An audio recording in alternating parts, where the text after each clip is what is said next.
Ward number 36 की निर्दलीय प्रत्याशी तारा एडवोकेट चुनाव चिन्ह के कार्यालय का हुआ शुभारंभ। तारा एडवोकेट का नागरिक अधिकार मंच ने किया समर्थन।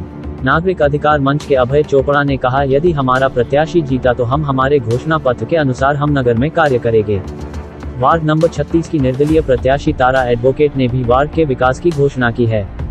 इनके वादे युवाओं के क्रीड़ा हेतु कबड्डी ग्राउंड का निर्माण, शासकीय स्कूल की पुनर्स्थापना, पानी की टंकी का निर्माण करवाना, आधुनिक सामुदायिक भवन का निर्माण करवाना, उद्योग से मिलने वाले CSR फंड को वार्ड के विकास में लगवाना, सिलाई प्रशिक्षण केंद्र एवं महिलाओं के लिए स्वरोजगार केंद्र संचालित करवाना, इस तरह के कई वादे किए। एडवोकेट तारा जी के कार्यालय उद्घाटन में हम सभी लोग उपस्थित हुए और सभी उपस्थित लोगों का बहुत बहुत धन्यवाद।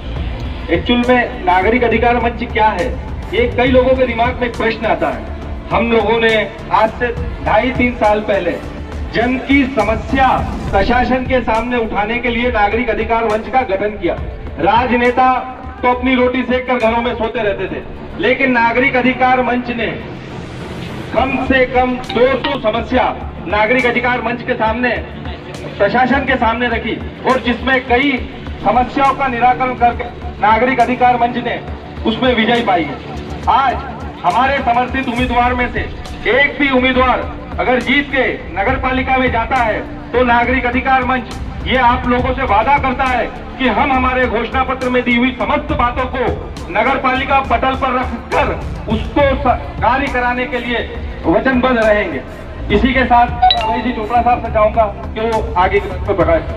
हमारे नागरिक अधिकार मंच के संयोजक शैलेंद्र चौहान एडवोकेट साहब, इस वार्ड की दमदार लड़ने वाली प्रत्याशी तारा जी, नरेंद्र जी लोहार और इस वार्ड के उपस्थित युवा शक्तियों, आज मेरे को बड़ा हर्ष हो रहा है कि नागरिक अधिकार मंच के और नागरिक अधिकार मंच की वार्ड क्रमांक 25 के हमारे उम्मीदवार हेमलता प्रसाद, आज हमको बड़ा खुशी और गौरव हो रहा है कि लोकतंत्र के इस महायज्ञ में नागरिक अधिकार मंच भी अपनी आहुति देने के लिए बहुत सारी जनता के साथ तैयार है। लोकतंत्र का जो मामला है, मैंने नागदा में लोकतांत्रिक व्यवस्था में बड़ा परिवर्तन देखा है। मेरी यहाँ पे लगभग 30 वर्षों से काम कर रहा हूँ। यहाँ पे कबीलाई राज और आतंक का राज नागदा में काफी चलता है। जो सत्ताधारी दल के नेता होते हैं वो क्षेत्र में आतंक फैला करके जनता का हक और अधिकार लूटने का कितने सालों से हमारे क्षेत्र में काम कर रहे हैं। अभी हमने देखा है कि नागदा में बिरला ग्राम क्षेत्र में विशेष करके आतंक है। आप उठा के देख लीजिए तो ढाबे में दारू की सत्ताधारी नेता की बिकती है, पर्चियों पे दारू की सत्ताधारी नेता की बिकती है। आप उठा के देख लीजिए तो गली गली में सत्ता किस नेता के उस पे होता है। आपके लिए तो सत्ता चलता सकता एक बीमारी है, लेकिन अगर उस नेता के यहाँ पर्ची नहीं कटाई, जुआ वाला जुआ नहीं खेल पाएगा, दारू वाला दारू नहीं बेच पाएगा। ये जो अवैध पर्चुकीदारी का धंधा कितने सालों से सत्ताधारी दल के कौन कौन नेता कर रहे हैं, या अब हम सब अच्छी तरह से जानते हैं। ये सत्ताधारी नेताओं का गली गली में एक ऐसा संगठन बन गया भ्रष्ट और सत्ताधारी नेताओं का कि कोई भी इनके खिलाफ आवाज उठाता है तो घर घर जाके दबाव और आतंक बना के और उसको बोलने नहीं देते। ये आतंक का राज है। तो नागरिक अधिकार मंच इस आतंक के राज को खत्म करने के लिए जगह जगह घूम रहा है। साथियों, मैंने भी गरबे को लेकर के इन्होंने 30 लाख रुपए खर्च कर दिए थे नगर पालिका में। नगर पालिका को बहुत से मामले में लूट डाला।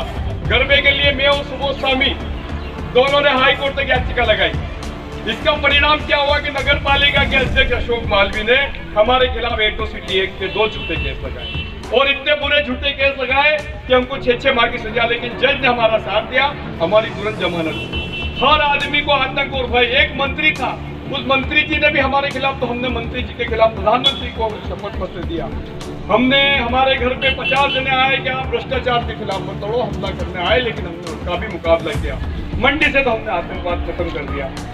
आए दिन लोगों पे झूठे केस बनाए जाते हैं। आपने उनका काम नहीं किया तो झूठे केस, और काम कर दिया तो ठीक है। अभी कुछ दिन पहले की बात है कि एक बहुत बड़ा नेता भारतीय जनता पार्टी का व्यापारी प्रकोष्ठ का बहुत बड़ा नेता, जिसका नाम दिनेश अग्रवाल है, जिसने 14 रुपए का मेलिथियान 104 रुपए में सप्लाई किया।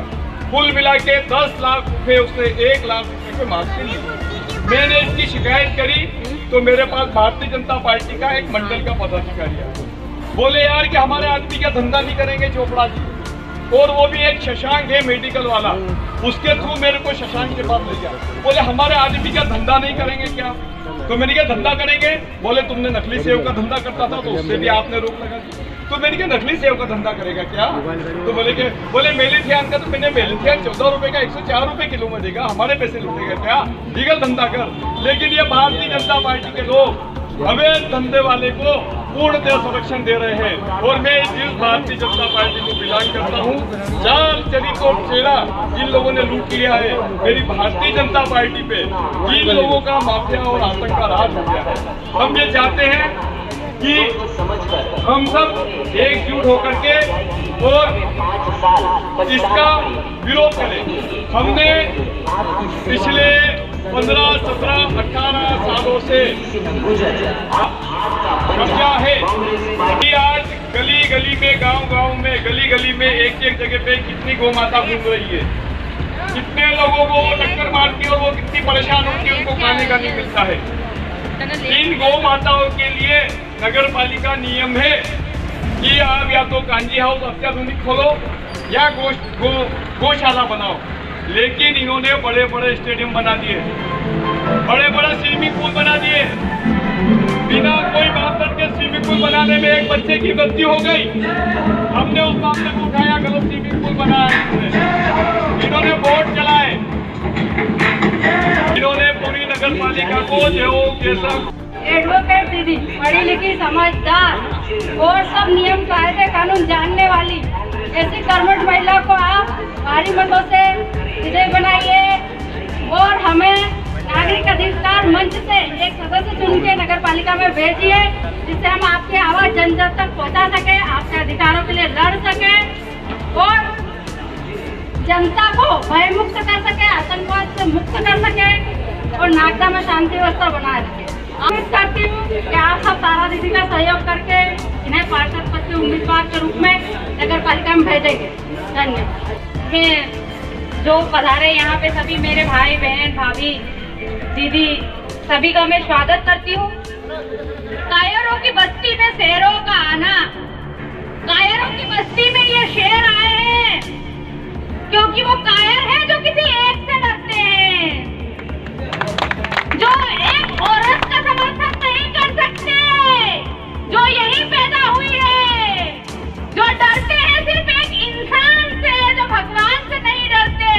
फिर भी मैं लड़ूंगी और जीतूंगी और दिखाऊंगी। आज नहीं जीती तो 5 साल बाद जीतूंगी, पर जीत के दिखाऊंगी और हर बच्चा ये कहेगा जय जय महाकाल। इस महाकाल के मंच पे जो ये बोलते हैं ना कि ये गंगा सागर बन गया है, अरे गंगा सागर में पहले खुद तो नहा लो, खुद पावन बन जाओ, फिर दूसरों को पावन बनाना। मैं इस पावन नगरी में पैदा हुई बेटी हूँ और इस पूरे दुर्गापुरा से यही निवेदन करती हूँ कि डरो मत, आगे आओ अपनी समस्याओं को लेकर, अपनी समस्याओं के लिए खुद लड़ो जैसे मैं लड़ने आई हूँ। तुम्हारे पास विद्यालय नहीं है पर कोई दिक्कत नहीं है, हम जाएंगे 1-1.5 किलोमीटर तक पैदल अपने बच्चों को छोड़ने। कोई दुपट्टा छीनेगा, कोई अंडे फेंकेगा, कोई ट्रक में से थूकेगा, क्या करेंगे? धो के आ जाएंगे, किसी को नहीं बोलेंगे, कोई रिपोर्ट नहीं होगी क्योंकि मकान बन जाएंगे, घर में नोटों की थप्पियां चली जाएगी। अरे मैं कहती हूँ हमको किसी शेरनी ने पैदा किया है तो हमें लड़ना आना चाहिए। मैं दुर्गापुरा की सभी महिलाओं से ये निवेदन करती हूँ, पुरुषों की बात नहीं करूंगी, अगर पुरुष शेर होते तो आज इस बेटी बहन और दीदी के पीछे खड़े होते और आगे आकर कहते दीदी लड़ो, हम हैं आपके साथ। पर मैं जानती हूँ कि यहाँ की महिलाएं जो घर में बैठी है वो मुझे सुन रही होंगी और मैं उन्हीं से हाथ जोड़ के निवेदन करती हूँ कि इस तारा दीदी को जिताओ। आपकी हर समस्या का समाधान एकदम खुलेआम होगा, यही भोलेनाथ के सामने होगा, मंच पे होगा। जो फैक्ट्री से फंड आता है उसका खुलासा होगा, जो सहायता यहाँ के